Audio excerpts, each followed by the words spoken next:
Oh, please request permission, it says. Okay. Does it allow you? Yeah, now it's recording, it says. At least okay. It shows it on me, but I don't know if it's your recording or my recording. Okay, beautiful. Doesn't matter. Okay. We'll come back to 12 Summers for another episode. We have, I call you Stilly as my honored guest today, and I'm very excited. Let me tell you a little bit about my podcast, 12 Summers. So 12 Summers is a context for fathers that,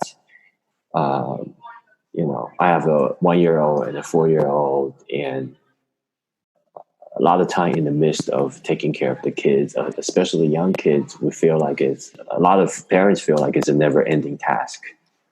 But the reality is we really just have maybe 12 years with them till we lose that intimate or innocent bond between father and a young child, right? And it's only maybe at most 12 years for us to teach them all the important lessons, right?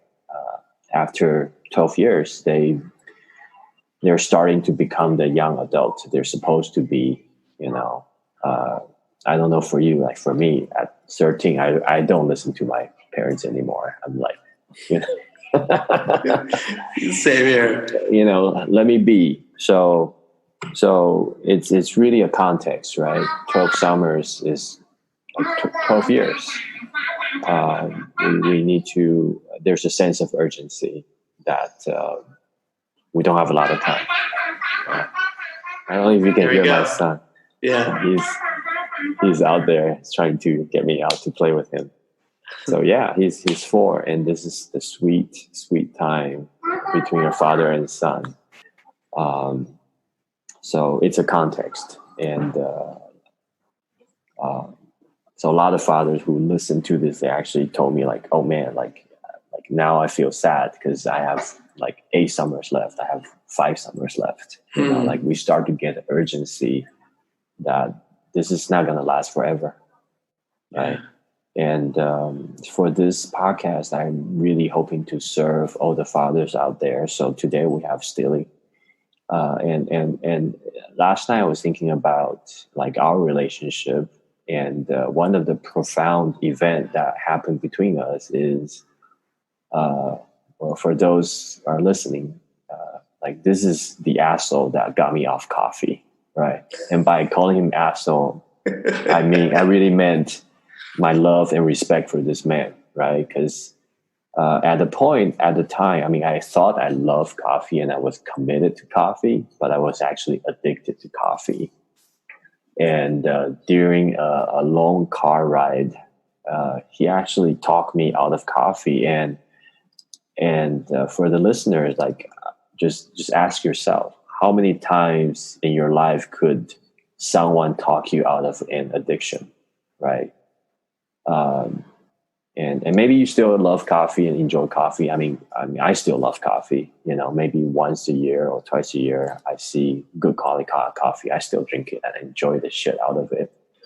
But when was the last time someone who had a meaningful conversation with you and talked you out of a addiction? And it was really addiction that I realized I had with coffee is, because every time I see myself running low on coffee beans, I'm like, holy shit, I better go get some coffee, or like I hope it's not the end of the world tomorrow, because I won't have enough coffee to last me for like however time, if I'm stranded on an island, I'll be fucked, And I realized, man, I'm really developed a dependent relationship with coffee. So Silly actually talked me out of it. And because he has profound knowledge around health and well-being, and that's what you do, right? Mm-hmm. Yeah. And that's why we have you on the podcast today. And I want to kind of dig deeper into your knowledge and what you know, and better myself and everyone out there. So, would you take a kind of take a minute, talk about who you are, what you do? Yeah. Well, first of all, thanks for the profound opening. I never even thought of it that way, as like 12 summers, I'm not a father yet myself, but my brother just had his first, and he's about a year and a half old. So I spend a lot of time with him. Never even thought about that, and it didn't make me sad, but it kind of impacted me. And like, it kind of hit me deep in the heart, just that idea, and you have those 12 years, those 12 summers to have that impact and pass along those lessons. So, thank you for that. That's a lesson for me for when I am a father. Well, for those of you listening, I'm referred to as Stilly or Stilianesis, but my name is Yerasimos Stilianesis. But you can call me Stilly. And health and wellness has just been a really big part of my life for, I'm going on 15 years, maybe a little longer, that I've just been committed towards learning everything I can on the topic of health.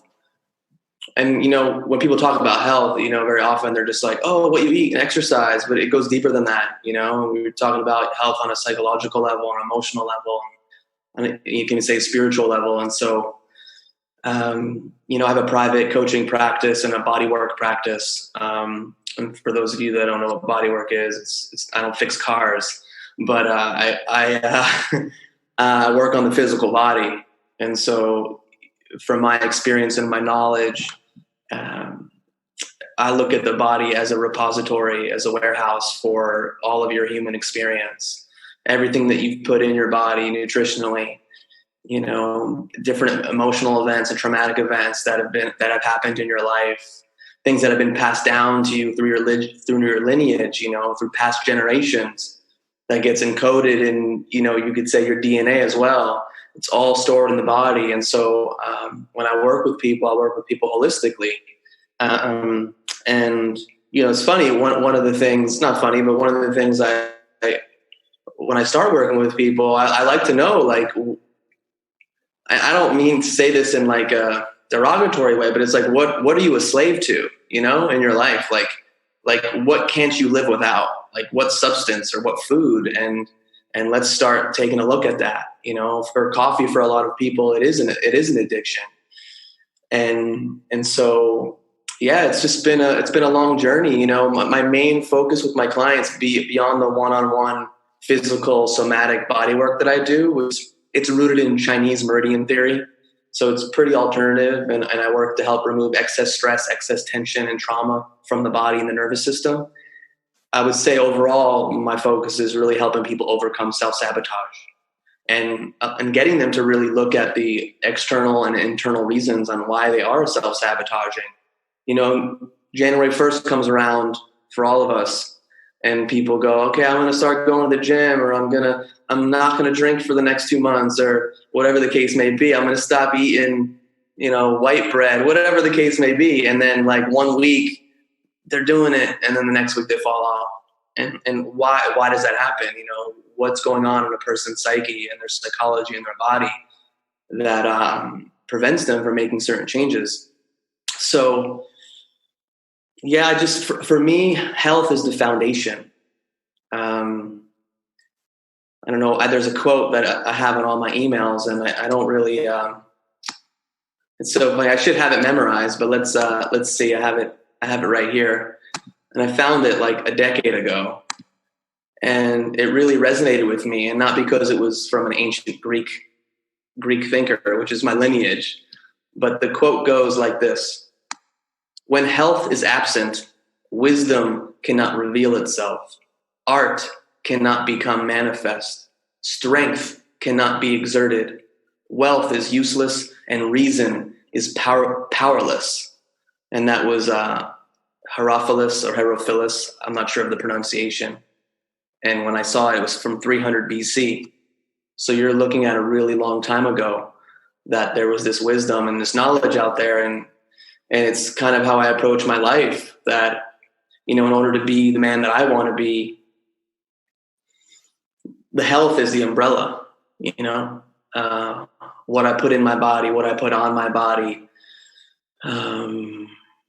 the thoughts that I think, the people I interact with, the environment around me, all of that has an impact on my health. How I navigate stress, how I manage stress. It's really, really important. And on the simplest level, stress is what causes illness. And again, stress can come from foods, it comes from your environment, it comes from, working a job that you don't like, it could come from being in a relationship that you don't want to be in. And so how can a person monitor and lessen that stress, which is going to ultimately help their day-to-day quality life and support them, I think, to live a longer, more fulfilling life. So that's kind of just my general idea around that. And it's just a passion of mine, because my thoughts are, it's really awesome waking up in the morning, feeling so fired up to seize the day naturally, and I'm not knocking anyone for their, we all have our battles and our demons that we're working through. I definitely have the things that I deal with, but it feels good to not feel like I can't function without a cup of coffee, or I can't come down, or come down from, I need to smoke weed or I need to drink alcohol. You do it once in a while, cool. Like, I'm not trying to tell people to be hardcore and or live how I live, but it's like, what are the things you do habitually and unconsciously? You just reach for the thing, you do it, and you don't even know why you're doing it, and you don't even know what's happening inside of you on a subtle level that's that's motivating you to do the behavior. What's the thought? What's the feeling first that then goes, oh, I need to do the thing. I need to grab the thing. I need to lessen the pain. I need to escape, whatever that is. And so it starts with a greater level of self-awareness, like really knowing yourself and introspection and going, oh, wait, why am I doing that thing? Why am I eating something I know isn't good for me? Why am I doing it? It's like, and then you know the answer, but then you keep doing it. And so awareness is just one step. Having the conscious ability to make a different choice is a whole nother step in the direction towards, more empowered living around certain things. 100%. Yeah. Yeah. Something you said about stress, kind of really hit home for me. Like, I'm 43 years old, and nice. I didn't really pick up on how stress affects my health until this year on a conscious level. We read about stress and all that, how that affects our well-being and all that, but it never went into my head and made impact. But this year I kind of start realizing, man, it's really one of the most profound killer for health and for men in many ways, right? And I study science, right? I know all about stress, how that changed our body's pathway from a normal functioning pathway to fight or flight, right? In ancient days when we're still living in the wild, if we are running away from a big furry animal that's trying to kill us and eat us, the best strategy for the body is to shut down everything but for you to fight or flight, right? So when you're fight or flight mode, your body doesn't really care about the immune system, doesn't care about lowering your blood pressure. It doesn't really care about healing your body or repairing any wounds. It just direct all the energy for us to run away or to fight to death. So when that happens, it really kind of inhibits all the repairing mode in our body. And we carry that mechanism from however hundreds or thousands of years ago and made us the man, the human we are. So now when we go into stress, we go into the same response. It shut down everything else. It inhibit the immune response. It stop the repairing and all that. And over time, this effect accumulates and really just put such a toll on our health and body. And a lot of people take pride in living, like handling stress and dealing with stress, continuously nonstop, and not knowing that it's really hurting our body. And I can't believe I really just registered that thought in me this year. And so I start paying attention to stress, and I'm with you on addiction, or relying on substance. I stopped coffee for sure since last year, and I also stopped consuming alcohol, and I feel great. Just like I know it's fun to get drunk once in a while, but I don't even miss it. Like I enjoy myself and my friends just like this. We can still have fun and have fun till we wet our pants a little bit without all that, and it's all good. So my question for you is I think it's really hard for someone to get onto the path of finding health and well-being unless that person got really sick or weak or got affected by something. At least that's true for me and for a lot of friends around me. Like, we don't really get that wake-up call till it's almost a little too late. Like it's like, oh man, I'm too fat. My cholesterol's too high. My blood pressure is out of whack. I feel weak. I feel tired. I feel sick all the time. That kind of stuff.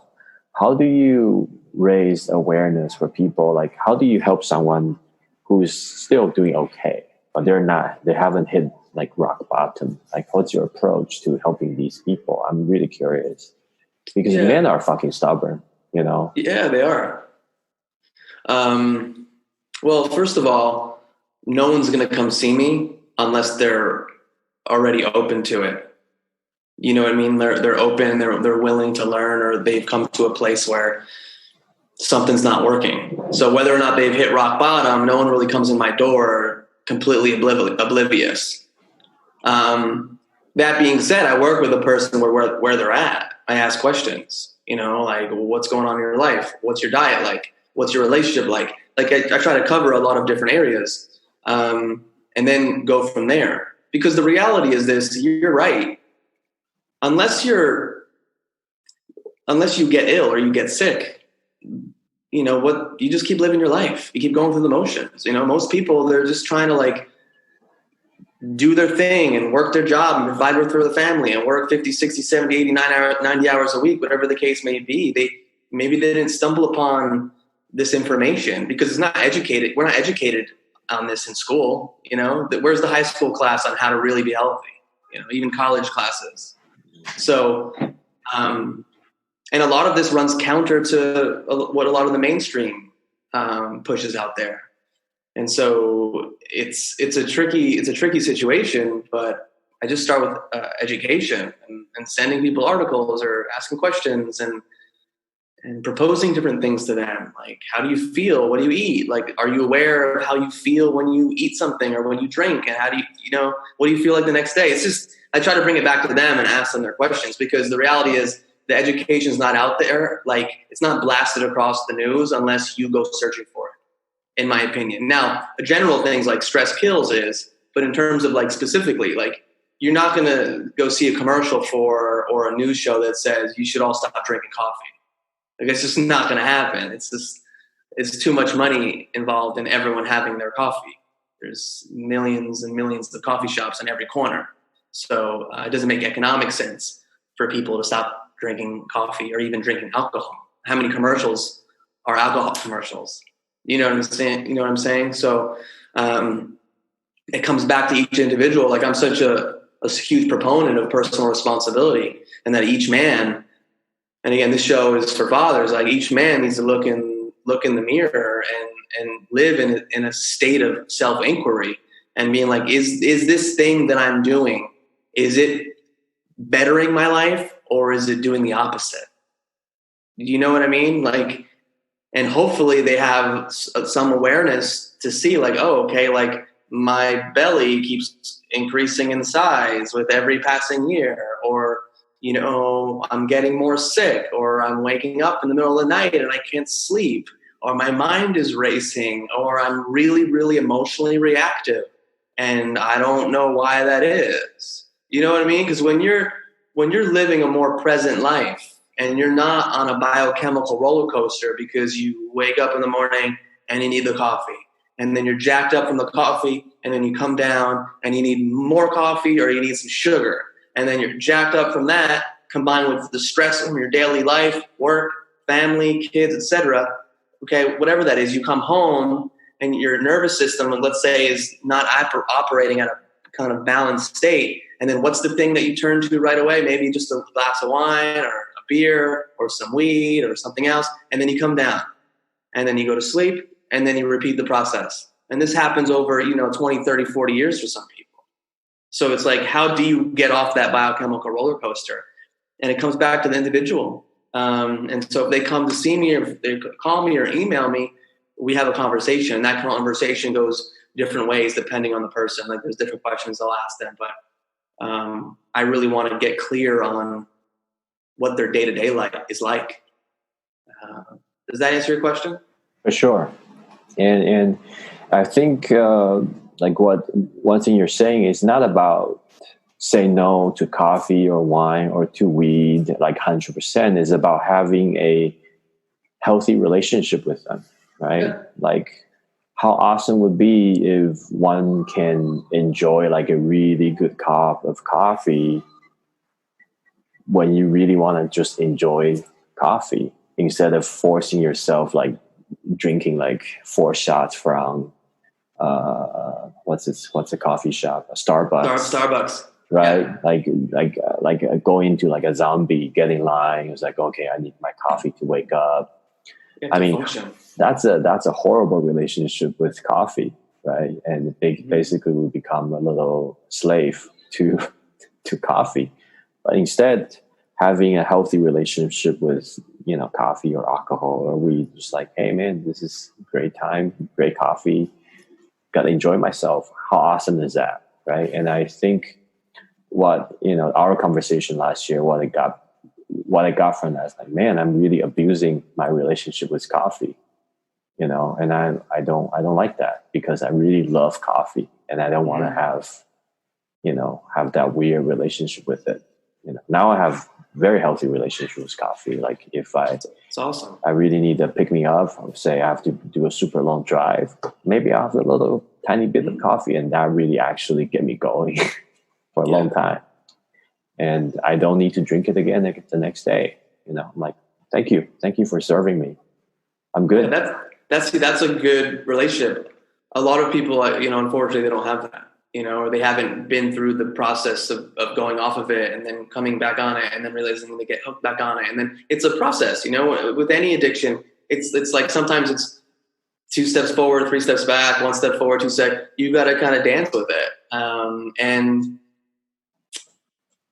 I agree. Like, if a person wants to have a really nice meal and then after that meal they sip on an espresso, like, that's a lot healthier than just you're waking up in the morning on a completely empty stomach, like you said, zombie-like, and going for not even good coffee. You're talking about like corporate chemicalized coffee. Who knows how those beans were processed, where they come from.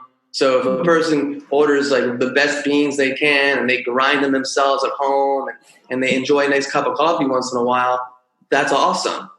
Like, personally, I know my system and my body. I have a real sensitive disposition. So like, if I have a cup of coffee, I'm bouncing on walls. I'm just flying like crazy.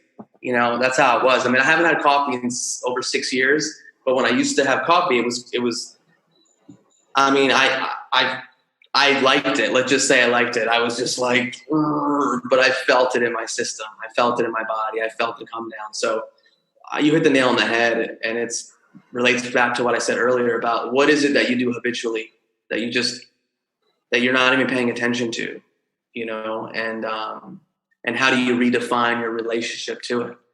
Yeah. Because I think people, every person has to decide for themselves what's right and how they want to live. Like, I don't expect people to live how I live.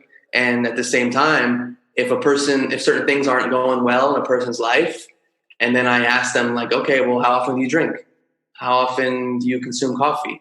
How often do you partake in this or that substance? And then they give me an answer that in my mind goes, well, what would your life look like if you didn't have that?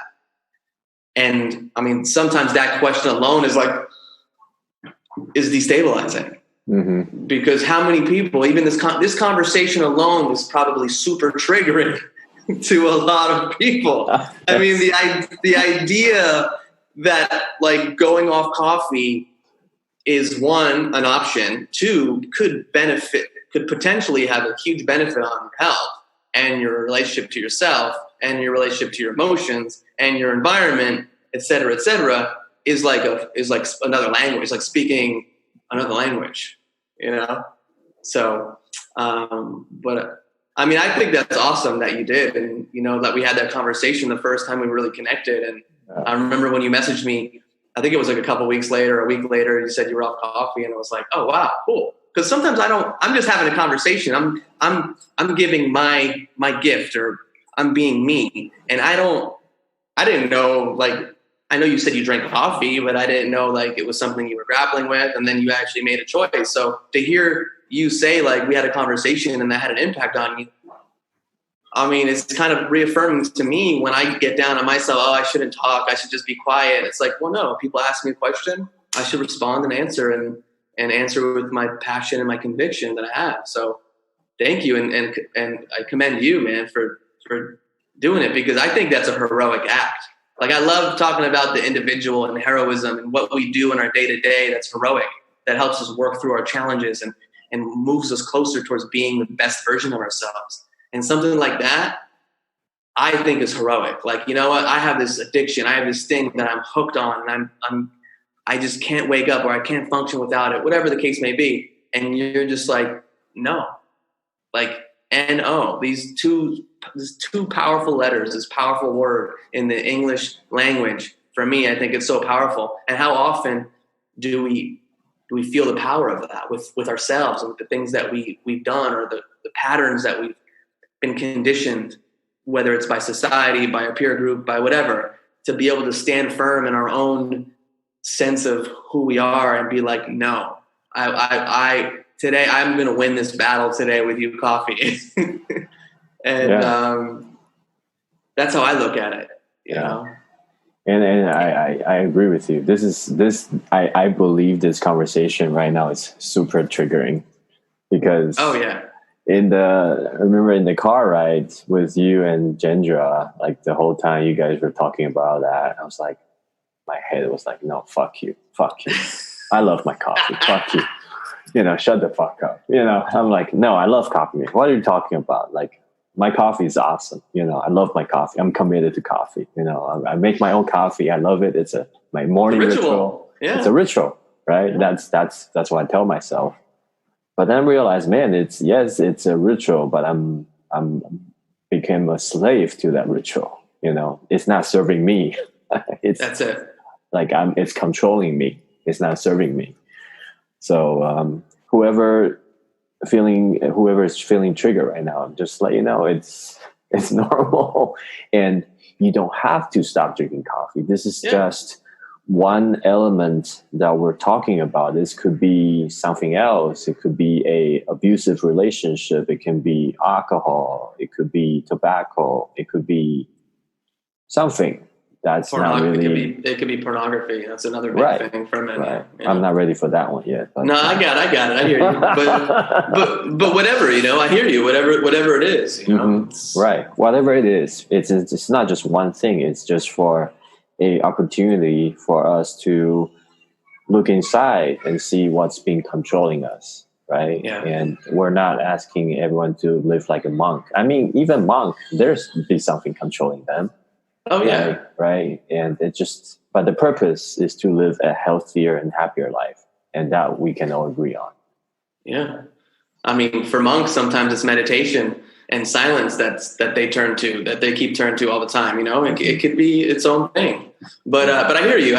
Each person has to decide what's right for them, you know, and who they want to be. And listen, when the topic of coffee, I mean, for fathers, if you have young children and you're not getting as much sleep and you have a job that requires a lot and you work really hard, it can be tricky.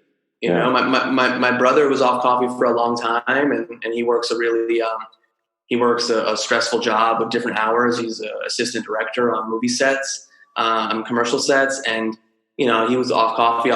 He had his first kid, and you work 16, 17, 18-hour days, or you fly to China and then you come back and you go directly to another job in the morning, and then you have, it's like, so he's kind of, he's had his coffee occasionally and now he's off of it. And so again, each person needs to figure it out, because I know him and he knows how good he feels and how present he feels when he's not on it regularly. So I don't think he'd mind me sharing that, but if he does, he could punch me in the face when he sees me. But yeah, I hear what you're saying. Introspection and self-inquiry, and we spend so much time focused on the external world, and how much time is spent internally, and questioning why we do the things we do. And I think more of the emphasis needs to be put on that, in my opinion. So true. Yeah, I think you would agree on this. Like sometimes we just get so used to the life that's thrown at us, just going to corporate, work your ass off, provide for the family. And we stop thinking and realizing that's not what life is about. Life is a lot more than that.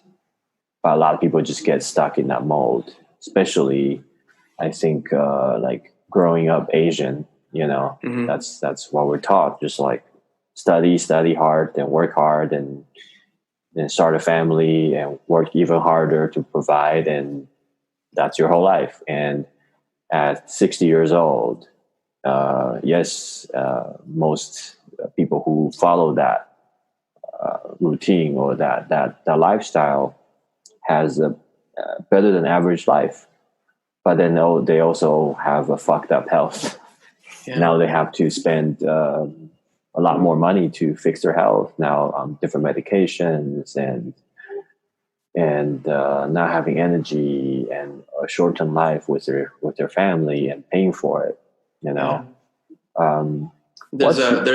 Real quickly, again, I love thinking of these quotes, but based on what you said, there's this one quote I really liked, which was like, most people spend their health trying to achieve wealth, and then they end up having to spend their wealth to regain their health, in their later years. And, everyone's situation is different and where they come from and their education level. But while it's cliche to say, it's how do we find some semblance of balance? How do we do that? And yeah, it's tricky, I think, for all of us, and especially for fathers. Yeah, because there is that pressure to provide and be the leader and set the right example. Yeah. But what example though then are you setting if you're not taking care of yourself? Like your children see that. They don't always listen to what you say; they watch what you do. And again, I say that as someone who's just not as from experience, but just someone who's educated in this stuff. And your actions mean a lot. Mm-hmm. And I have people I work with who a lot of times it's like it's hard for them to make the changes. Like they want to make it for themselves, but sometimes when like just even that seed is planted about like making the change for the future of their children, that's where it lands home for them. Like if they get healthy, how is that going to impact? If they have better habits, how's that going to impact their child's future and how the child evolves into the person they're going to become? Mm-hmm. So that's a whole other angle to look at it. Yeah. I think, stress, trauma, they're all passed down to generations, I think somewhere I read about why it is important for a husband to be supportive during the pregnancy of one's wife. What I read was during the pregnancy, like how stress can be passed down to generations. So during pregnancy, if a woman is feeling stressed and depressed, her body will secrete a lot of different kind of hormone or cytokine to deal with the stress. So the little baby in her womb will pick up the same chemical signals. So that high stress hormone level or cytokine growth factors environment becomes the baby's baseline. Yeah. So instead of that being the stress level of maybe a lower stress level that should be abnormal, now that high stress level become the baseline for the baby. So that when the baby is born, the baby will spend maybe it's his or her entire life to seek out for stress because that's what feels normal for them. And that's fucking sad. It's fucking crazy. And then the absence of stress is what makes a person that's in that state feel uncomfortable. So if they let's say later on in their life, a boy, a man or a woman meets someone who like treats them well, like that might like freak them out. Like wait, no, I'm used to chaos. I'm used to stress because their first environment, and maybe that then, carried over in their early years, was that baseline. And so anything that's not that actually ends up causing causing a person to potentially like freak out and get into like let's say a fight or flight mode. Yes. And like you said earlier, self-sabotage, right? Like now I'm good, I'm healthy, I'm happy, I'm calm. No, like this doesn't feel normal. Let me sabotage myself and do some shitty things. So I feel stressed and normal again. And that's just not how any parent would want to see their kid to become. I don't believe any parent would want their kid to. But if we don't pay attention, that can become their reality or normal baseline.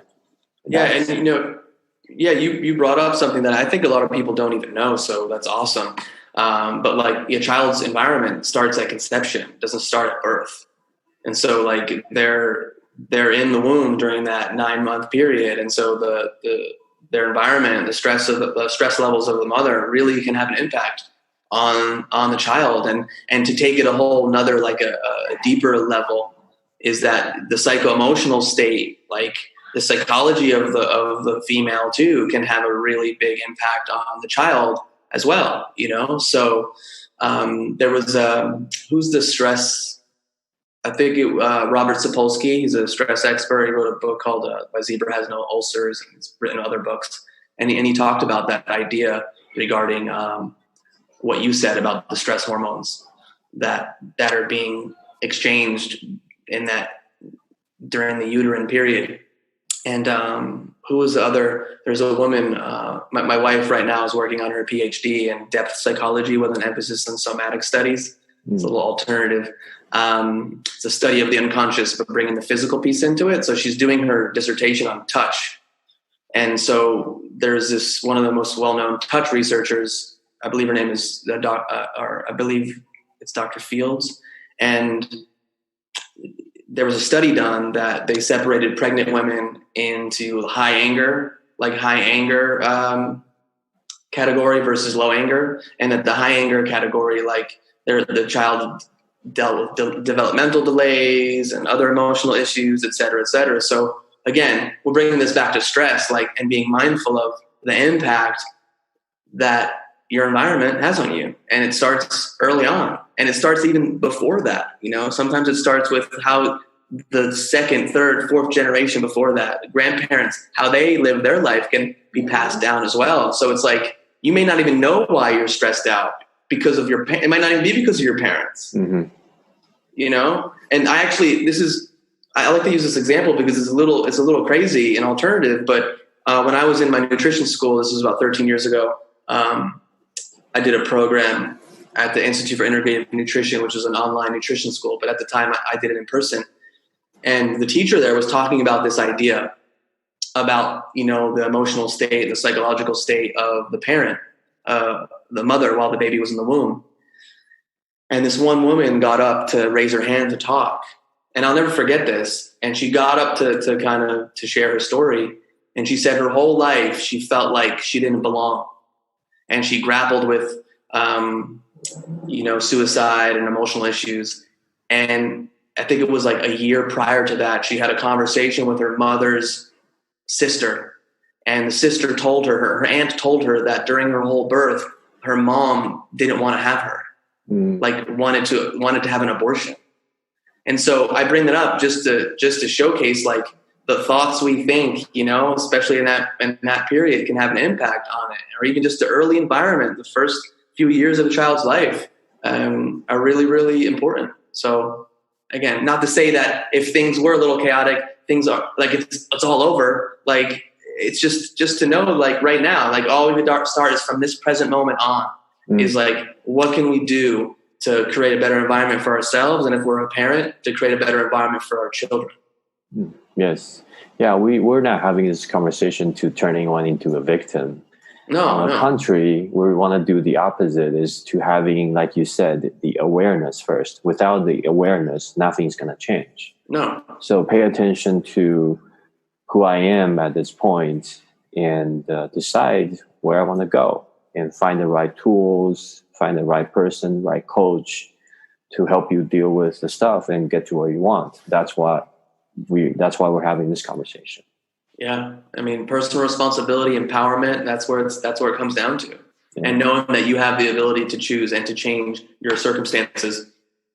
It just sometimes takes a little work and strength and being open to support. You said it earlier about men, us men, like we're stubborn and we think we can figure it out all on our own. And before you know it, 30 years go by and we have a heart attack, and it's like, how can you be vulnerable enough to admit to yourself, like, hey, I don't have the answers in this one area. Maybe I'm a super, super successful business person, but my health is shit, or something else isn't going well, or my relationship to my children, my wife isn't good. It's like, okay, well, what do you have to do then? Who are you going to reach out to? What book are you going to pick up? What tools are you going to integrate into your life to improve? And I mean, I think we're connected because we share the desire to keep improving as men, and being honest with ourselves and paying attention in our lives to how we can improve. And it's been a driving force in my life. That's for sure. That's awesome. Yeah, I think because I had a grandfather that lived to 101 years old. And what I learned from that experience is one of a father's greatest gift to his children is to have a long life, to have that long fatherly presence for as long as you can, because that's such a blessing for the whole family, for my mom, for me. Having my grandfather around is just such a blessing, and I can't imagine if he, say, passed away when he was 75 and I lost 25 years of that time with him. How would that be for me? So I kind of developed a saying like longevity is a virtue in a way, like if you live long and healthy for your family and bring your presence and gift to them consistently for a long time, that's a fucking virtue, and that's something worth fighting for. And that's what I want for my kids. I want to live long for them to the best of my ability, I love it. Yeah. I love it. And my father turns 90 in June. So he was 50 when I was born. So I came in, but he's still going, he's still doing his thing, and he has his health to the degree that he has it for 90 years old. So I'm grateful. What a blessing, man. What a blessing. Yeah. Yeah. Since we talk about coffee and we're trying to get people off coffee, what are your, we got to be responsible in case someone actually get off coffee after this conversation. What are some of the ways one can do to naturally stay energetic, stay focused and present, say without coffee? So, like, for example, I got into breath work last year. Around the same time, I stopped drinking coffee, and I was so amazed by just doing 30 minutes of the one I learned was Wim Hof. I don't know if you heard of Wim Hof. I have. So Wim Hof actually is not just, most people know Wim Hof about the ice bath or the cold dipping. But another major piece for his work is actually breath work. And there's a specific sequence that he does. And some people believe that will release the DMT from your nervous system, something make you feel holy and great and present. And it definitely got me there, just by 30 minutes of doing the breath work, following his very specific steps. I was able to get to even I just have 3 hours sleep, I'll be super awake, I'll be super present, and have a super clear head. So that's one thing I have kind of been doing consistently since I took off on coffee. And I started taking certain supplements too to help kind of balance my chemistry in my body. But what's your take? What are some of the things people can do to stay awake? Yeah, well, first of all, I want to talk about even just going off coffee. Mm-hmm. Now, some people go off cold turkey, which I think that's what you did, right?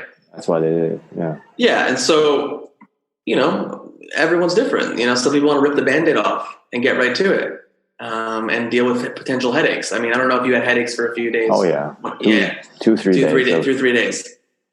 Excruciating headaches. And for me, that alone is the signal.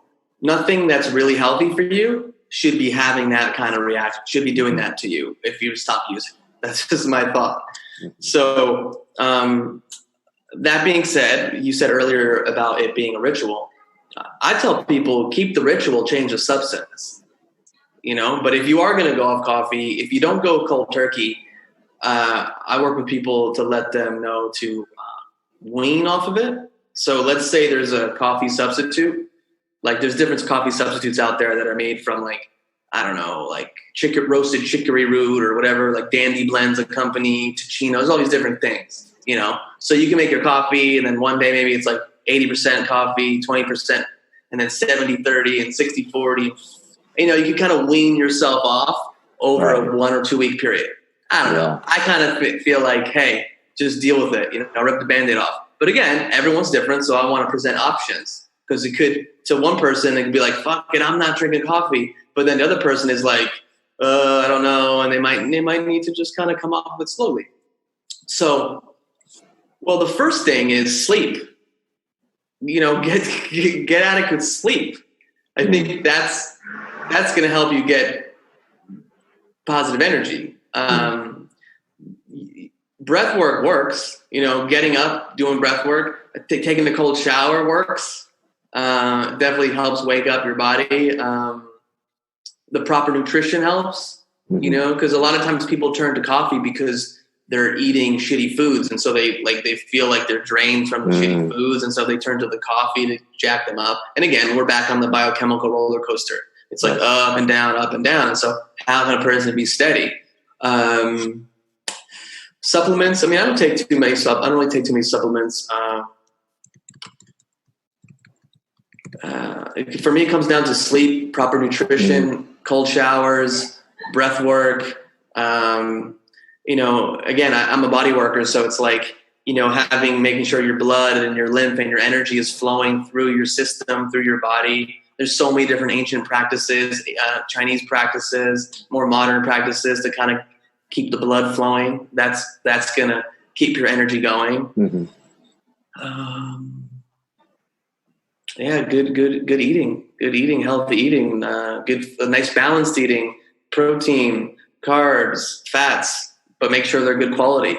That's usually what I advocate for. Yeah. I know there's a lot of trendy ways of being and different eating modalities and eating, let's say paradigms that get promoted, but I like to keep it as balanced as you can.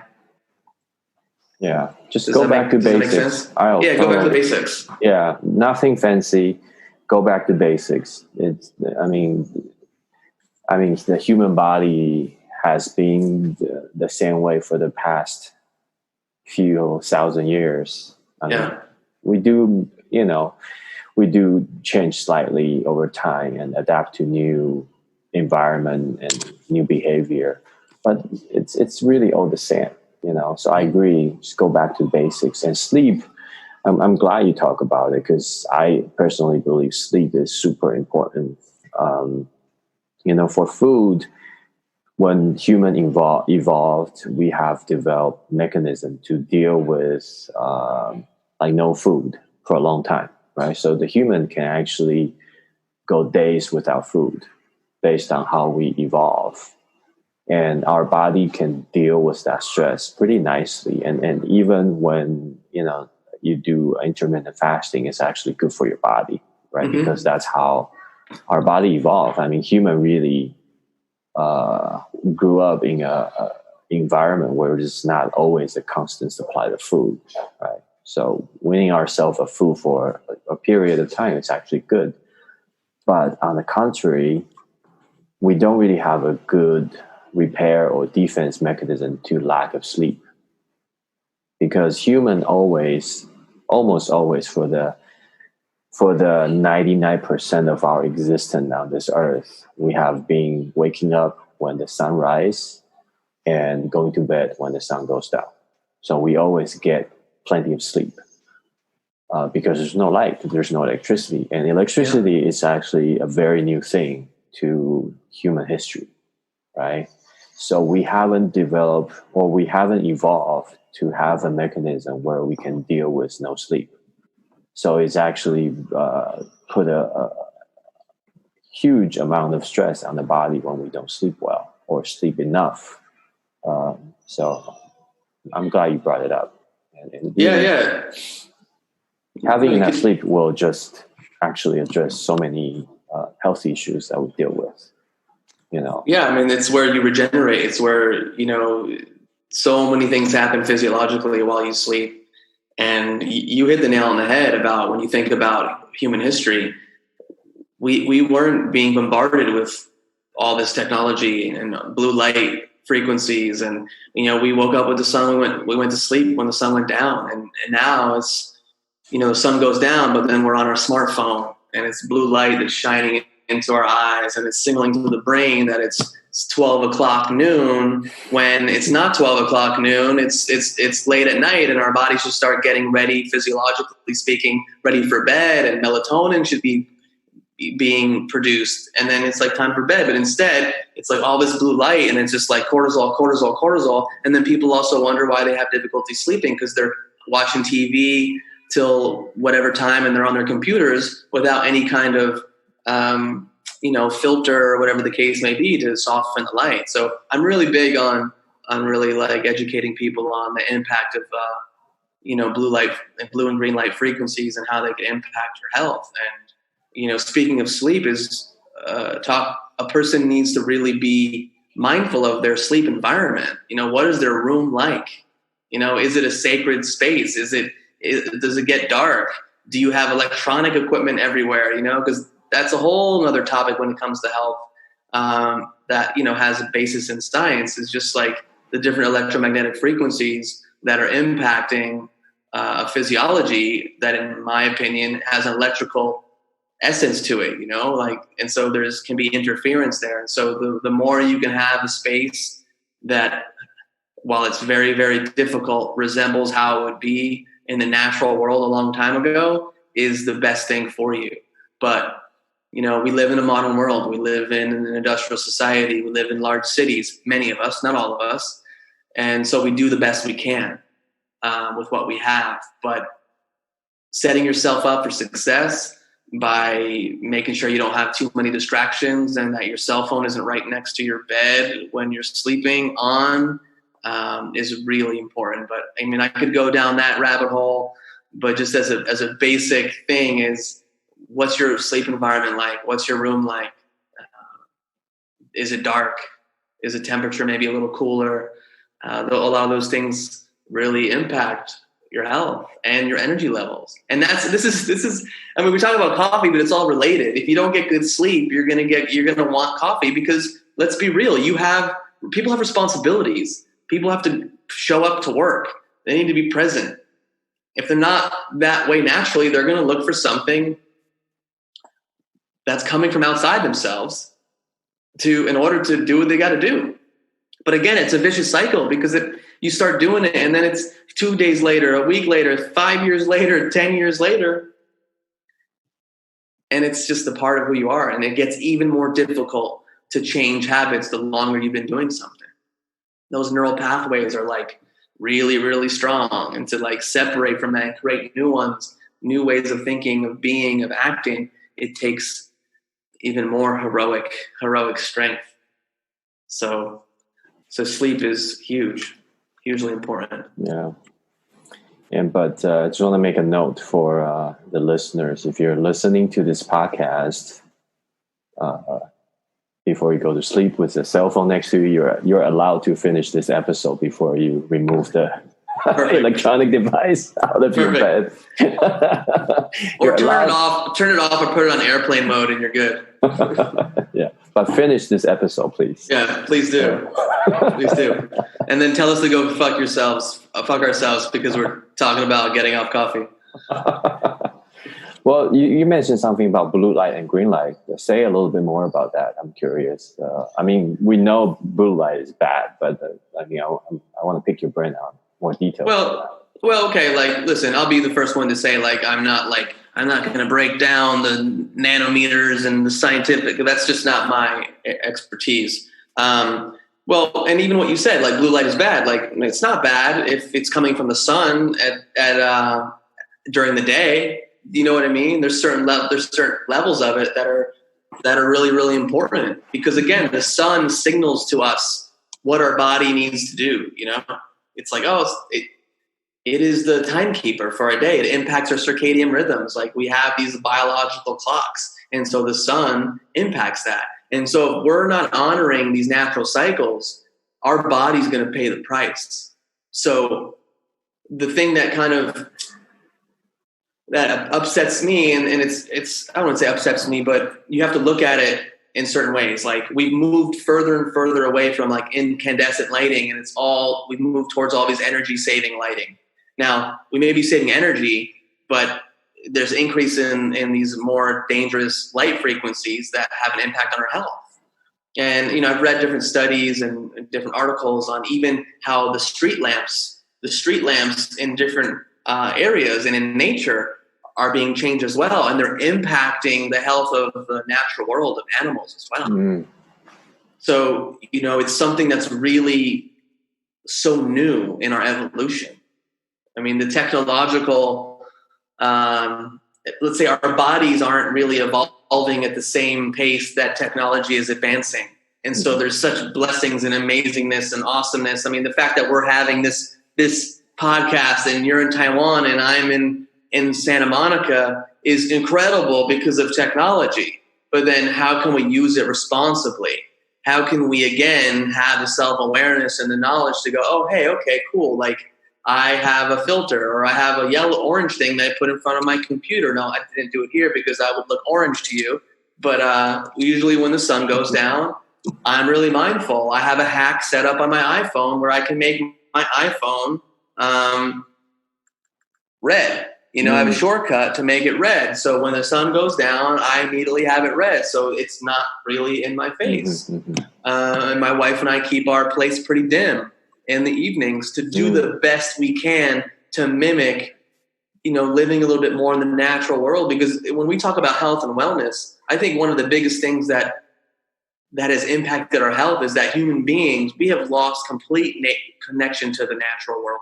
Like spending time in nature, whatever that means, you know, it's different for everyone. And I think it impacts your health. I mean, you look at animals in nature. Granted, you know, we're animals to a certain degree, but animals in nature, they don't count calories. They intuitively know what to eat and how to be. And so human beings, like, because we have this mind and there's conflicting information and we live in this world that, let's say, is maybe not the most natural, it fucks with us in certain ways. So again, how do we recognize that and go, okay, cool. Listen, I'm still going to have my smartphone. I'm still going to have my 70-inch fucking screen TV. I'm still going to be on my computer all the time because my work requires that. But then how do you help mitigate?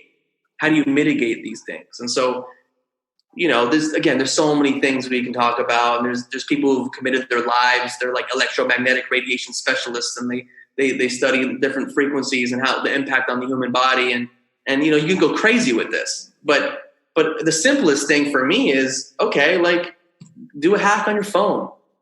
Like, what's the lighting like in your room at night? Like, can you soften it a little bit? Is your cell phone and your computer in your room while you sleep, like on wireless frequencies that are just going off? You're getting pulsing while you sleep. They could impact your sleep. So, and again, this is all rooted in science. I'm not just some like weird health freak talking about like, EMFs. It's a legit thing. And so again, what's your room environment like? What's your sleep environment like? What's your relationship to light? Like, are you getting sunlight? Are you getting 20 minutes of sun just kind of going on your face, on your skin? I think it's important. Now, you don't have to be out there forever getting burned, but just connecting to nature. What does that look like? Is really, really important. And so in regards to blue and green light frequencies, again, after sun goes down, what's your light environment like? Can you mimic nature to the best of your ability? Mm-hmm. Because it's going to help your sleep. That's what I got to say about that. Yeah.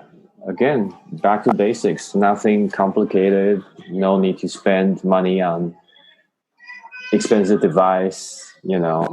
Just go back to basics. Sleep. Yeah. Get your phone off the blue light. Go into night mode, and that's it. Yeah. I want to switch gear a little bit with you because I know you have such passion for health and well-being. What do you think is if you can give someone an advice on like one thing one person can do, or maybe not something you can do, but what's a key element to health and well-being besides what we talked about, like sleep or eating? Like what's the secret to, or maybe your secret to, say, anti-aging medicine? What would be that medicine? What would be a not a substance, right? I'm not talking about something to eat, but what's a advice for, say, like live longer and happy? What's that one thing based on what you do? Based on what, and I'll give you my version of it too. Okay. And I can go first if you. Well, yeah. Well, maybe share your thing that may trigger, because my mind's going in a million different directions. Sure. So my background is in science, and I work for a stem cell company, right, in regenerative medicine. So from our approach, it has been like, finding the stem cell and give it to someone, and that cell will find the tissue or organ is to be repaired and regenerate itself and all that. But the truth is, there hasn't been a good evidence that stem cell will really regenerate a really sick person, right? Maybe at a tissue level it will, maybe repair the skin, repair the bones, but I don't think there has been a stem cell that can go into someone, say, with severe diabetes and heal that person, right? That haven't happened yet. So anyway, I've been kind of asking different people about it, and the most satisfying and most interesting answer I got was from a Chinese medicine doctor who I sat with at a dinner table from kind of not intentionally. Basically, I was at a restaurant with a friend, and he bumped into his other friends, and we just sat together. So I don't know this person, but he said he practiced Chinese medicine. So I picked his brains, like, hey, what's Chinese medicine's approach to, is there like a recipe you can give to someone, and that person will just rejuvenate and regenerate? And he's like, nah.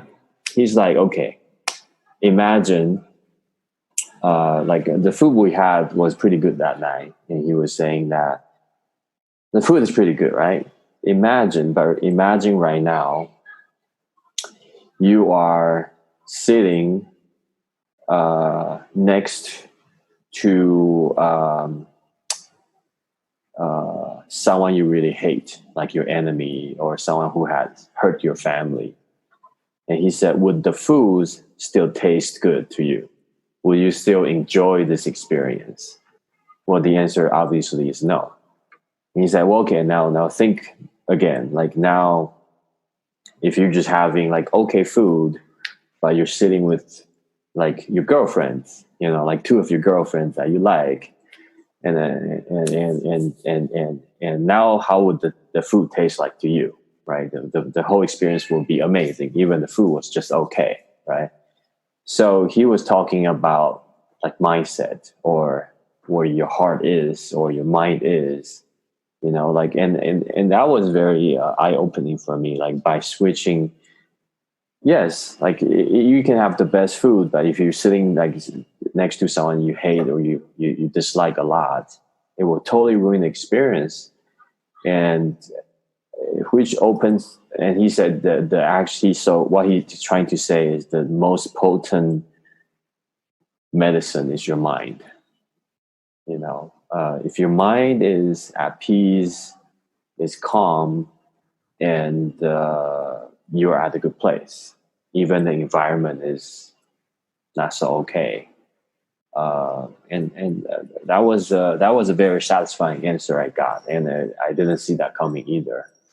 So and I've been paying attention to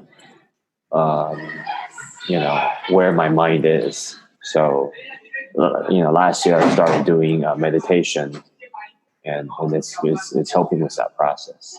So that's kind of my answer, my version. I actually stole it from someone. I didn't come up with it. No, it's okay. It's an awesome one. I kind of want to steal it too. Well, I want to steal it because even a lot of the things that we've been talking about impact your mind. Like that's my view on it, is that like people want to separate the mind and the body.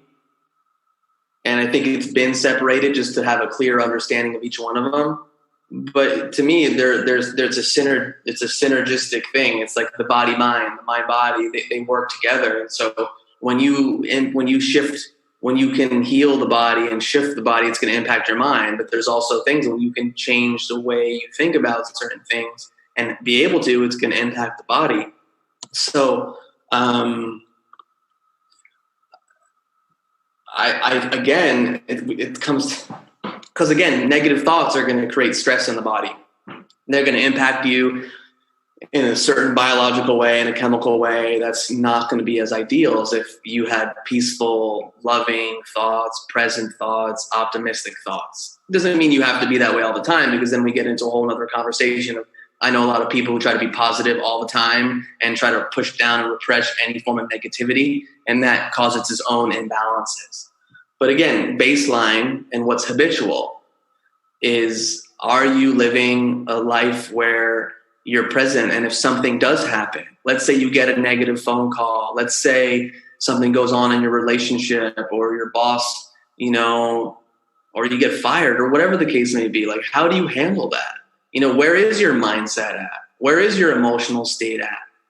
Are you present? Are you connected? Is your nervous system nice and is the baseline, is it healthy? Or is your nervous system all jacked up that the littlest thing is going to just get you off and have you going on this whole just mental looping, and your body's jacked up, angry, whatever the case may be. So again, I just think one thing, mindset to me relates to so much. I guess, I know it sounds corny, but if I would just say is like, this one thing is going to impact so many things, is like self-love and self-acceptance. Because if you accept who you are, and if you have a deep love and care for who you are, it's going to impact the relationships that you get into. It's going to impact how you treat your body. It's going to impact. It could also impact the job that you do. So many things. I think it starts back in the individual of that, I guess, baseline mental state of how you think and feel and how you view yourself. How self-aware you are. What's your level of self-knowledge? What's your level of self-compassion? I bring it back to the self because that's the foundation. And then from then on, a healthy self is going to impact family, impact community, impact the world, impact society. And I think help you live longer. Because if you're comfortable with who you are, really solid with who you are, and take care of yourself and don't poison yourself on a regular basis with different substances and toxic foods, I think it's gonna help lead to a long life. So it's not the most simple answer, because I think there's so many things, but I think that level of inward focus, inward love, inward compassion, and whatever you need to do to get to that place is going to shift your mindset, and the way you think about the world, the way you think about yourself, and it's going to impact your health on so many different levels. Mm-hmm. Yeah, actually, I think you actually brought it one level deeper of what you're saying, because at the end of the day, it's not about the girlfriends or the enemy you sit with. It's about self. Right? Because I think that's what you're getting to. It's actually not about that. It's not about external. How awesome would be if you're sitting next to someone who you hate and you still have the best meal of your life? That's possible, right? Yeah. If you have inner peace and you took care of yourself, like you said, self-acceptance and self-love, who cares who you sit with? You're going to have that peace no matter the external environment. And I think that's huge. And when you mentioned something about self-acceptance, something came up, and I think it's what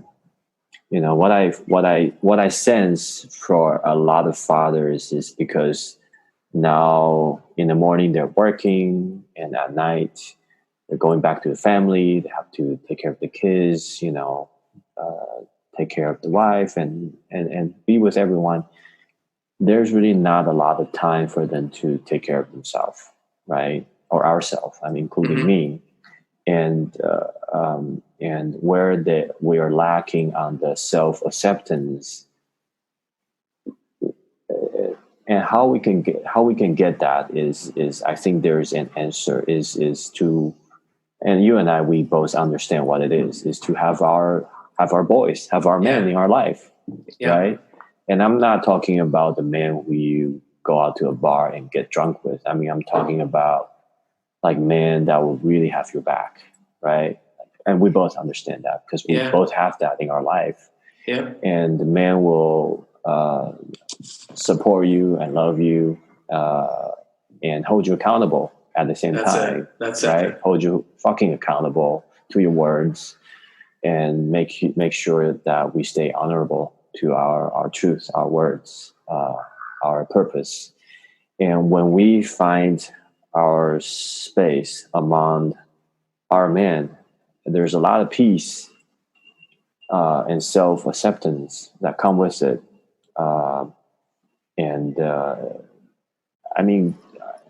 I think that's where I find most of my peace is from being with my men, men who really, really have my back.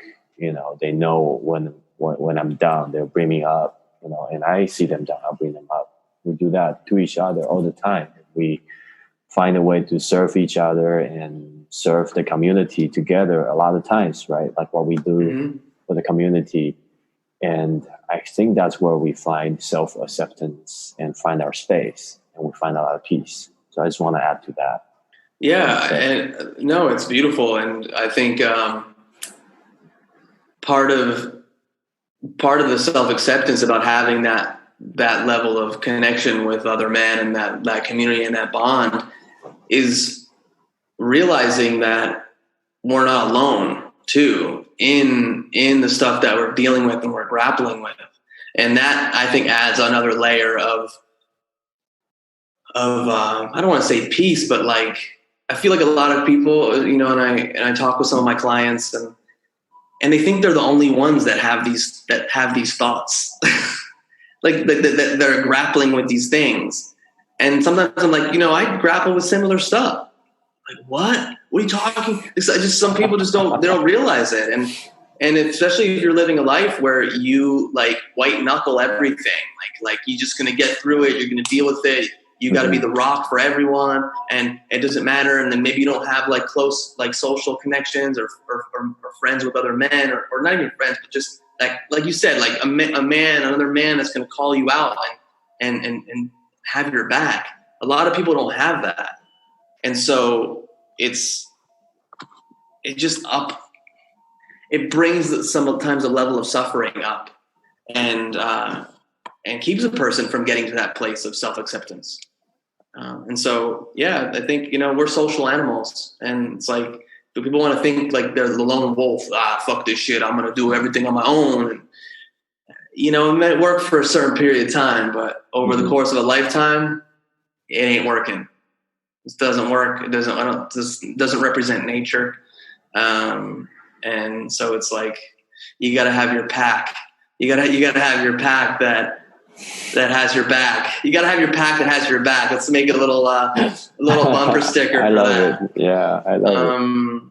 And there's peace that comes in that, and inspiration and motivation, and yeah, I mean, I love it. Yeah, I think you know, kind of to expand on that topic from self to finding our space among other men. It reminds me of this study or a few studies that have been done by Harvard or other universities. They're trying to kind of pinpoint what is the key to health and happiness. And it all boils down to, it's not about quitting smoking. It's not about stop drinking. It's not about getting flu shots. It's about having good relationship with those around you. You know, they found out that if you have good relationship with your siblings, if you're mentoring someone, if you have a good relationship with your wife, these people tend to live healthier, longer, and happier. It's not about any vitamins they take. You know, it's not even about drinking in a way, and it's not about how much money you make. You know, it's about having a peaceful relationship with those around you.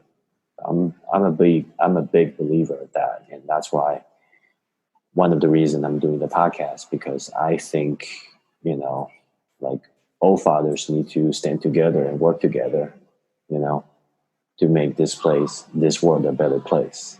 So that's my take on that too.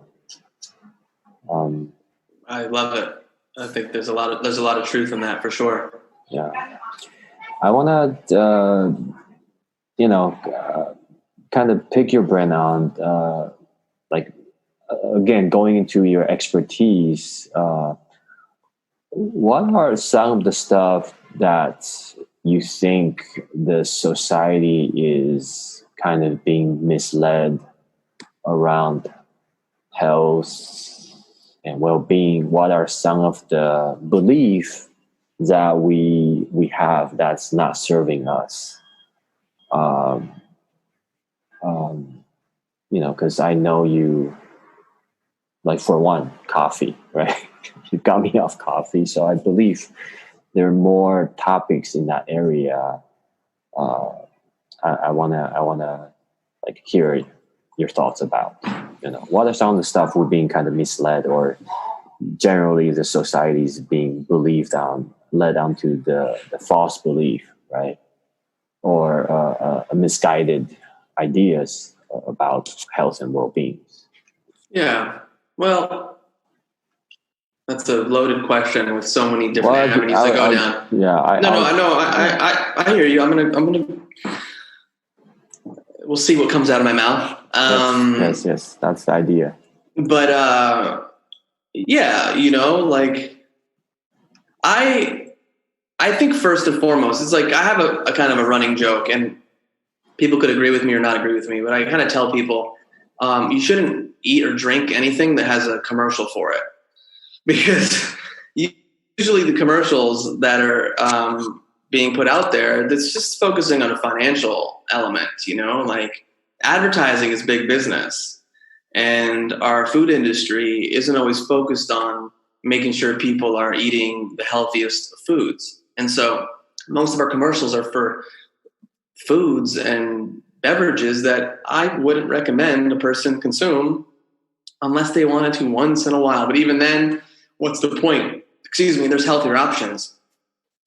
So I think in society, I think what's really impacting us is that from a larger standpoint, I don't want to say like maybe a corporate standpoint or a government standpoint, like, being healthy and being self-responsible and taking responsibility for your health sometimes isn't good for business. Like if everyone was healthy, hospitals would go out of business.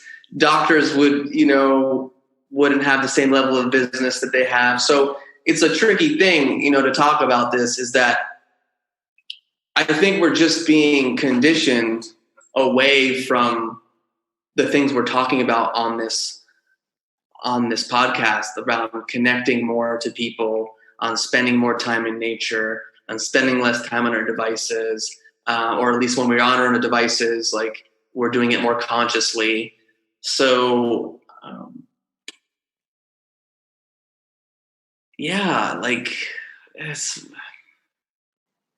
it's a great question, and I feel like there's so many different avenues to go down. Before you go into a different avenue, which I believe you will, I just want to point out how profound that was.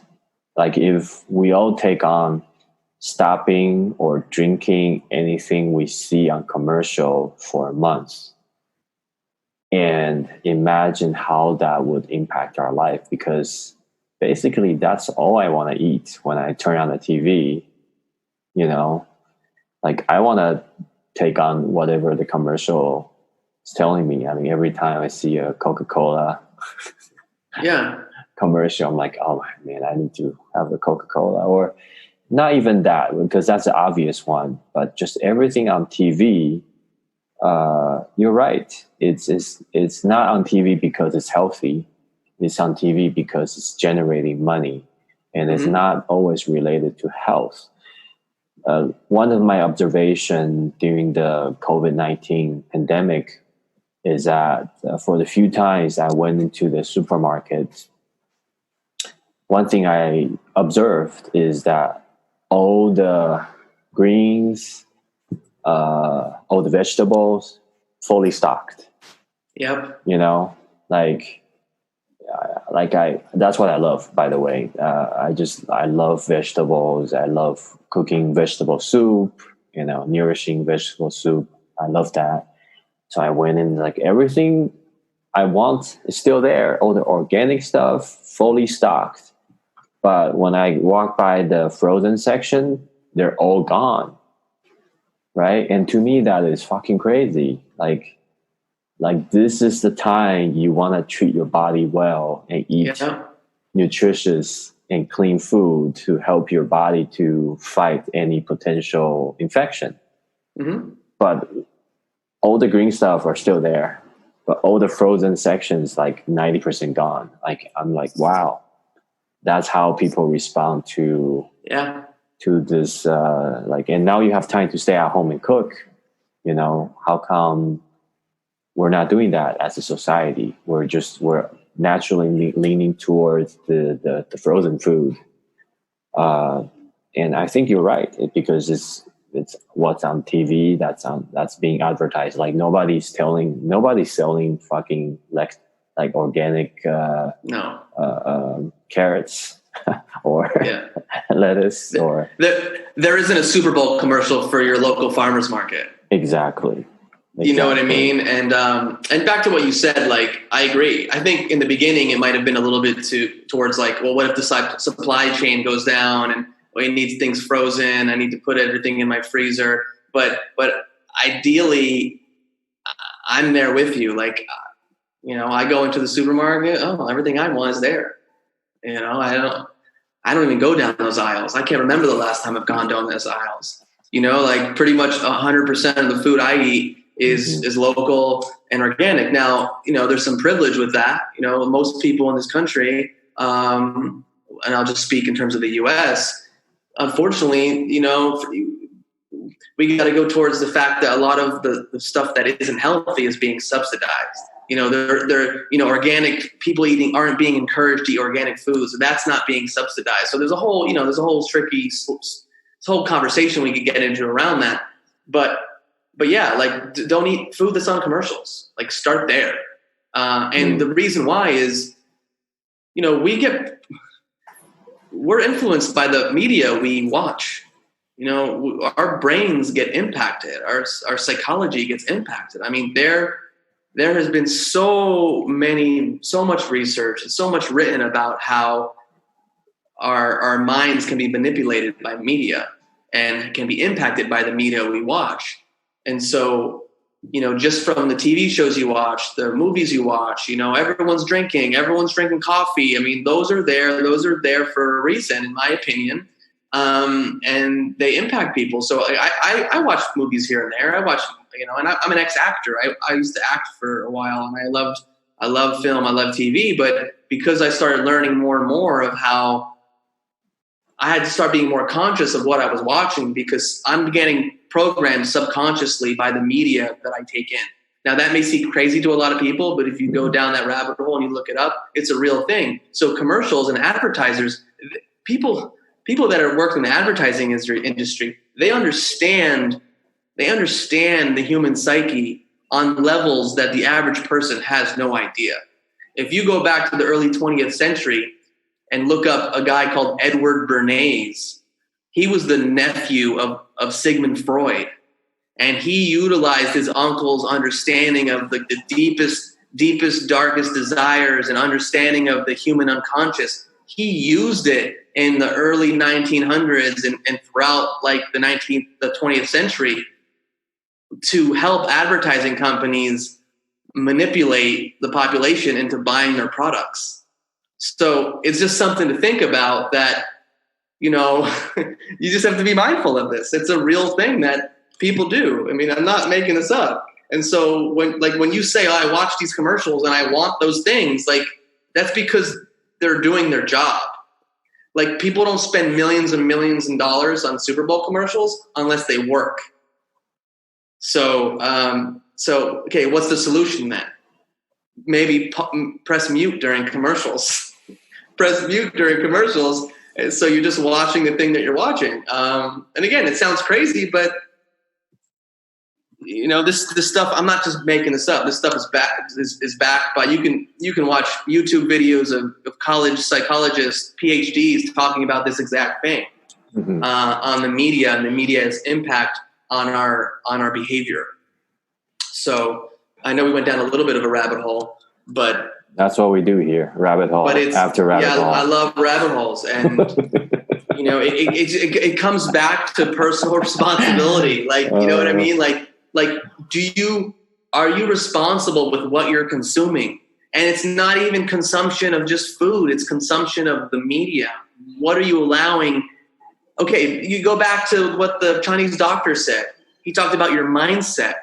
okay, what influences a person's mindset more than what they're taking in through their mind, through their content. Hopefully they're listening to podcasts like this where they're learning something as opposed to something that's not uplifting them towards being the best version of themselves. And I'm not fucking around when I say that a person consciously may think like, oh, this isn't impacting me, this isn't affecting me, but it is. Mm-hmm. It's impacting you on a subconscious level that you have no conscious understanding of it. And so one of my biggest things of my work with people to help them overcome self-sabotage is getting them to understand this simple fact of how the media that they take in is impacting them on such deep subconscious levels.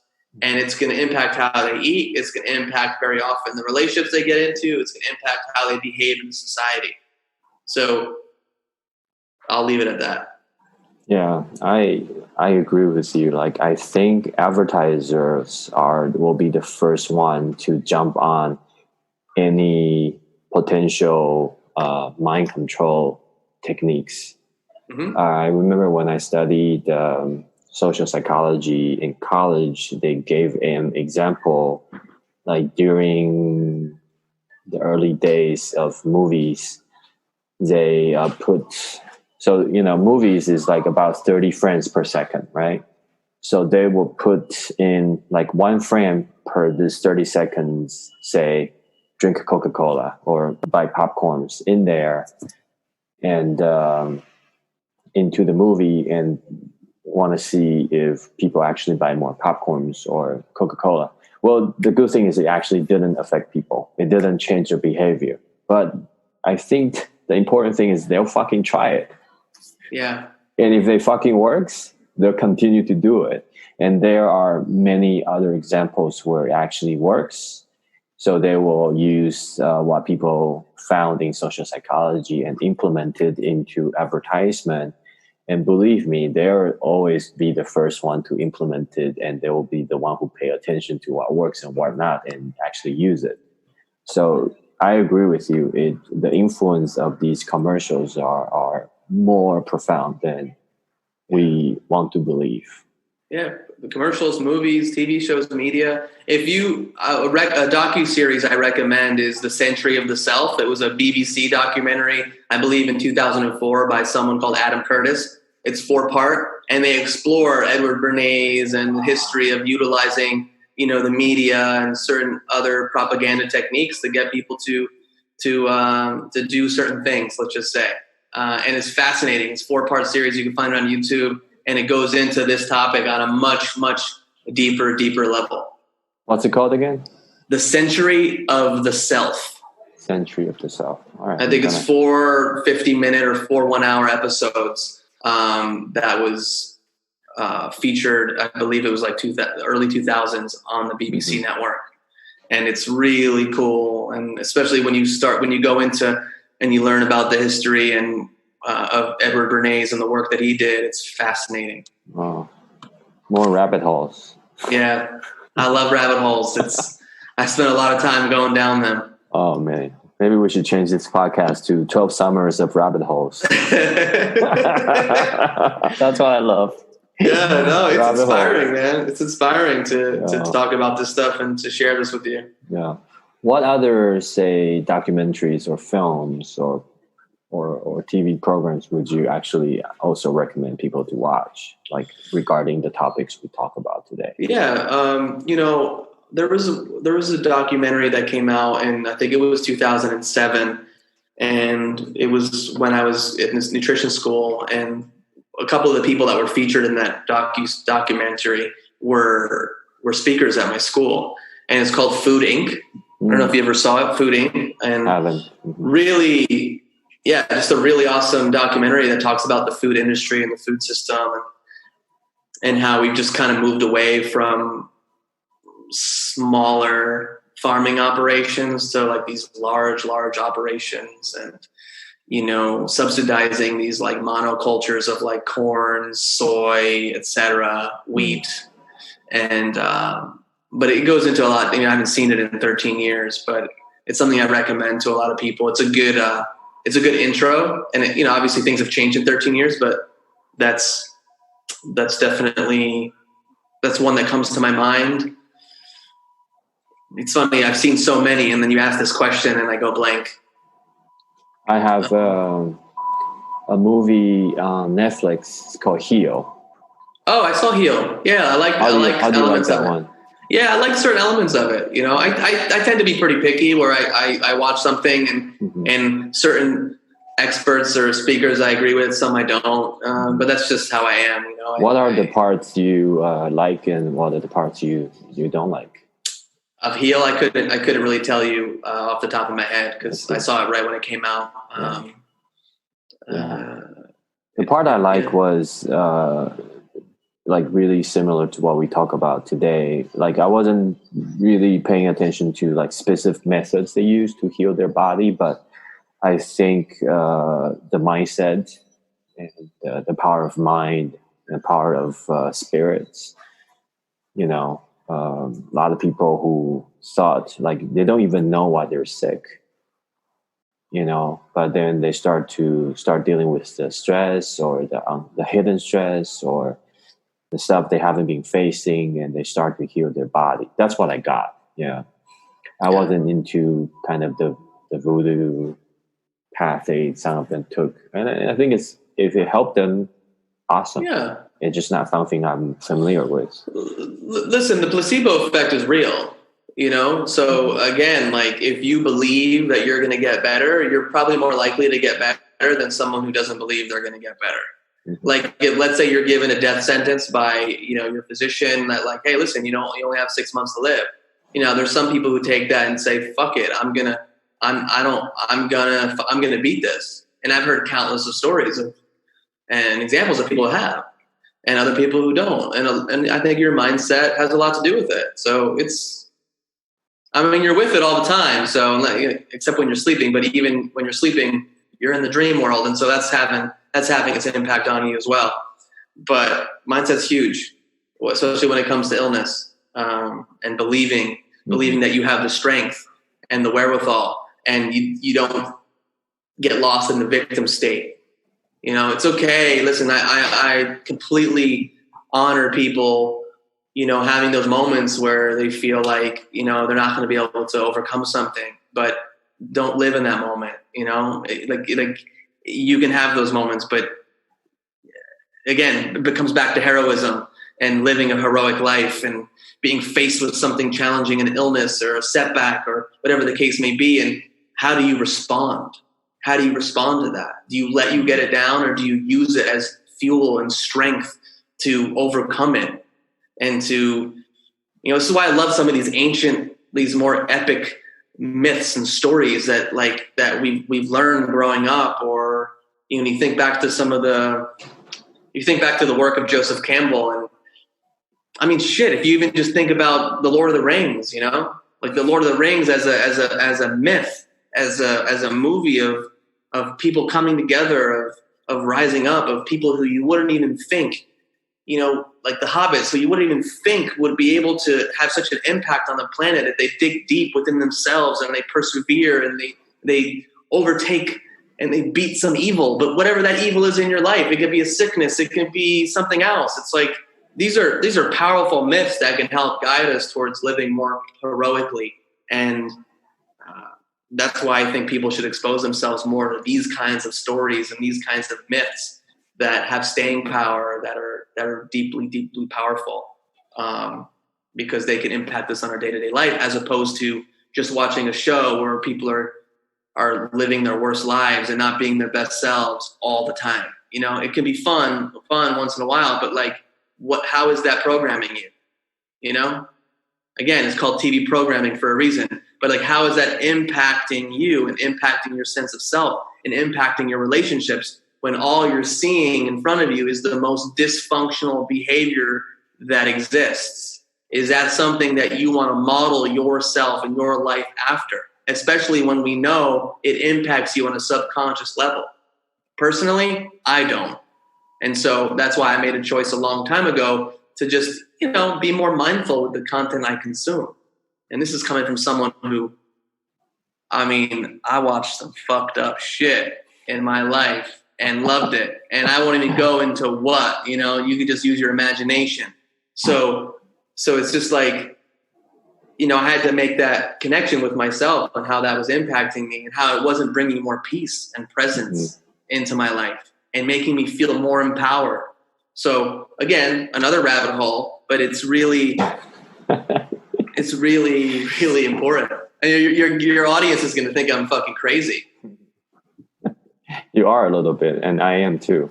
That's why we're doing this, which is a perfect segue to maybe the final question for you is, because I know you've been thinking about maybe starting your own podcast, right? Yeah. So maybe tell us a little bit of what you want to do and maybe when you want to start doing it. I'm a big supporter for anyone who wants to start their own podcast. I think we are just at the very beginning of exploring what podcasts can do for the whole humanity. Imagine like 10 years ago, we can't do this. You have to be invited to a radio show, to a TV big program. Studio. Now you just need your phone. You don't even need fancy. You just need the phone and these earphones that come with your phone.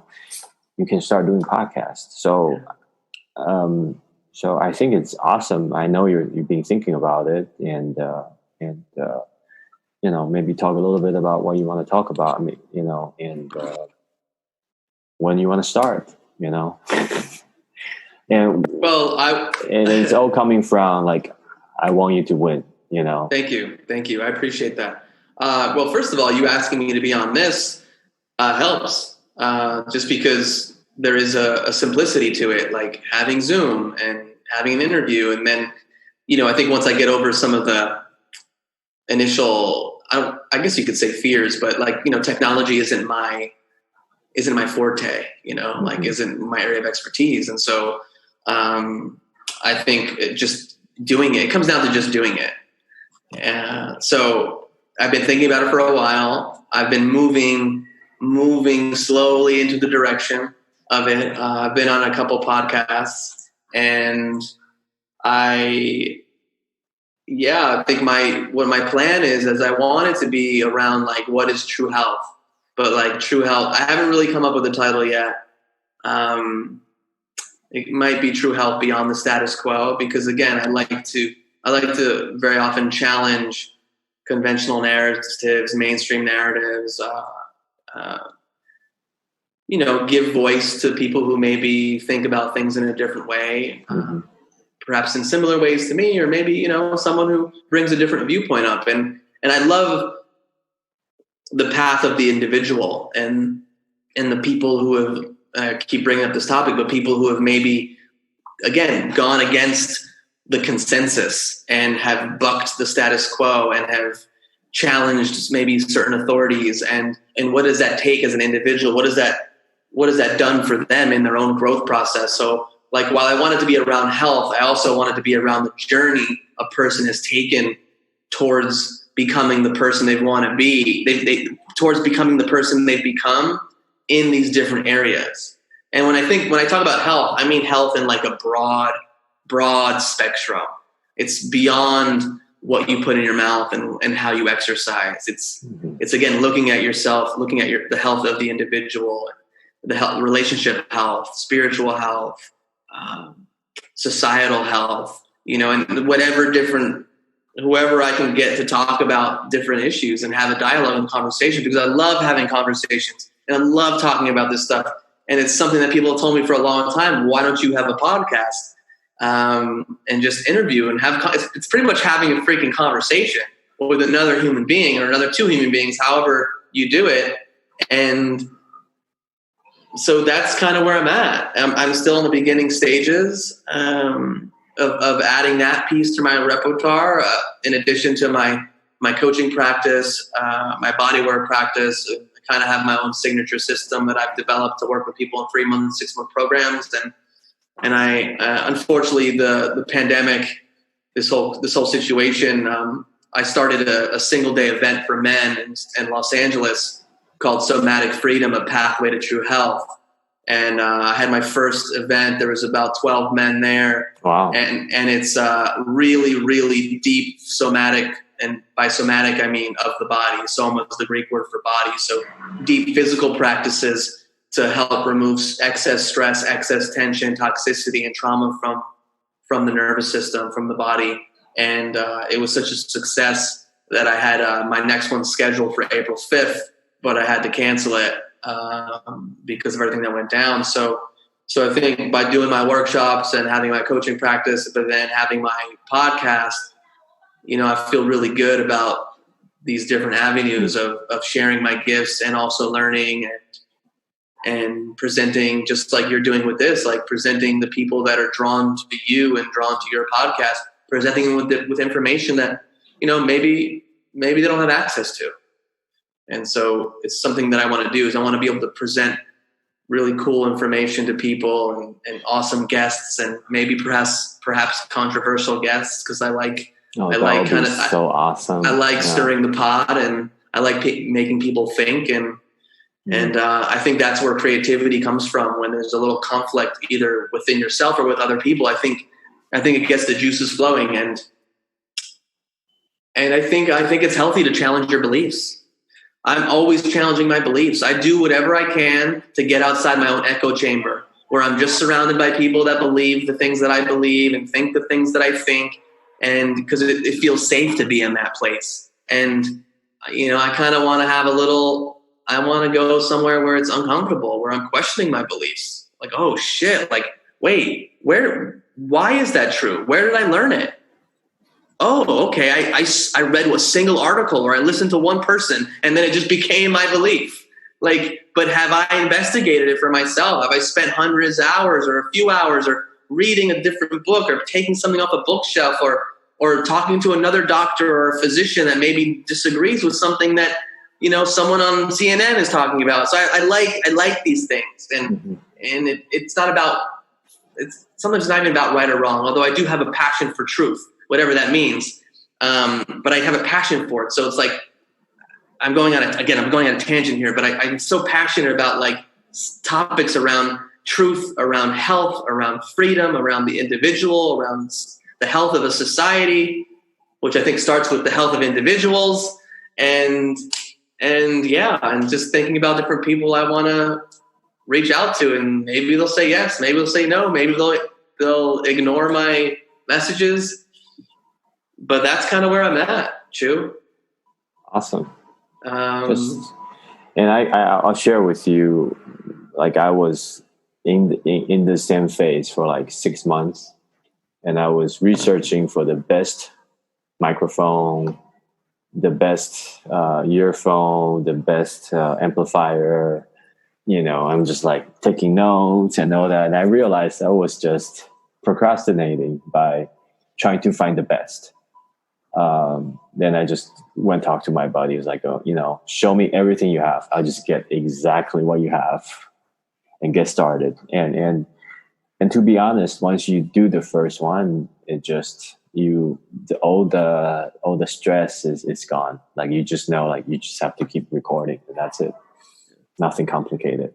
Yeah. Do you have a general, like maybe a few questions, like, that you want to kind of guide a person on, but then you just allow the conversation to go where it goes? No, like, as you see, like, I love rabbit holes. So we just talk in general, and we see if there's a topic that we both feel passionate about. We just go in the rabbit holes and just, that's what I love. I mean, so I really don't have any question prepared. I just call and have a conversation, and That's but cool.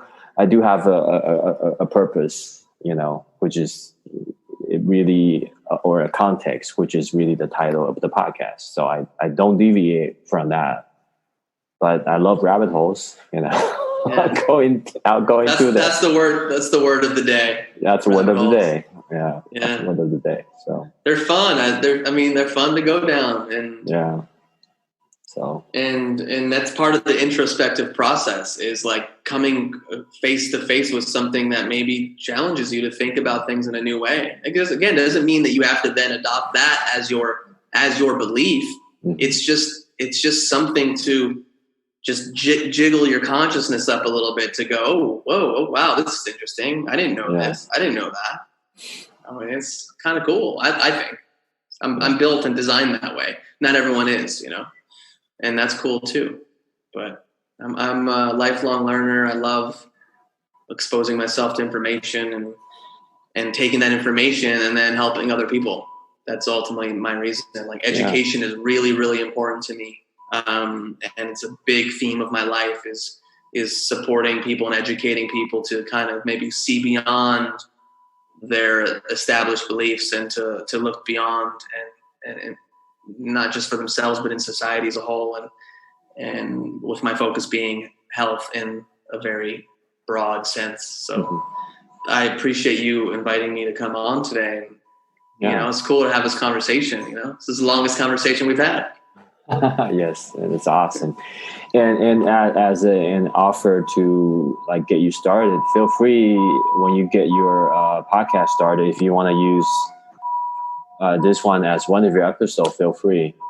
Oh, cool. And then talk to the people who you being on the podcast for. Maybe ask their permission to use that as your episode just to get you started. I mean, cool. I'd love to hear your own podcast one day, man. And hope that one day comes soon. So yeah, no, totally. Hopefully it'll be fun. Hopefully you enjoy the content, and you might agree with some of it, you might disagree with other, but hey, that's what I'm all about. I want to stir the pot a little bit. Yes, that would be the best part. The best part. Yeah. Awesome. Well, cool. Thank you so much, Chu. Thank you for your time, man. I super appreciate it. And enjoy your time with family in Taiwan, and I look forward to seeing you when you're back in Los Angeles, whenever that is. Yes. Thank you. Cool, brother. Be well, brother. Week. Yeah, man. Thanks. You too. Bye-bye. Bye.